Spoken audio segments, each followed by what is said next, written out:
Everyone, আমি Nisha. Welcome to my another video. আজকে সকালবেলায় ঘুম থেকে উঠে দেখছি আমার বোন এত সুন্দর একটা ড্রয়িং করছেন। She is just only 12 years old, আর ওইটা 20 থেকে 25 মিনিটসের মধ্যে পুরোটাই কমপ্লিট করে ফেলেছিল। এত সুন্দর একটা ড্রয়িং।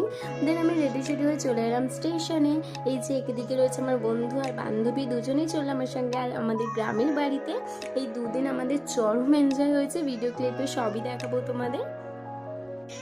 আর দেন এই যে আমরা পৌঁছে গেলাম বাড়িতে, আর এদিকে এই যে সবাই মিলে বসে আমরা আড্ডা দিচ্ছিলাম, হাসাহাসি করছিলাম। আর তারপরে ফ্রেশ ট্রেশ হয়ে আমার একটা আনবক্সিং করা ছিল, তো সেটাই করে নিচ্ছিলাম। আমি একটা অ্যাকোলজিক্যাল গ্লো সানস্ক্রিন নিয়েছিলাম, যেটা আমি ফার্স্ট টাইম ইউজ করবো। দেন মা লাঞ্চে বানিয়েছিল পোলাও আর মাটন কষা, যেটা বেস্ট কম্বিনেশন। আরও অনেক কিছু ছিল কিন্তু সেগুলো খাওয়া যায়নি, মানে এত কিছু খাওয়া সম্ভব না। এই যে ও অভিকে এদিকে এখনো খেতে দেওয়া হয়নি।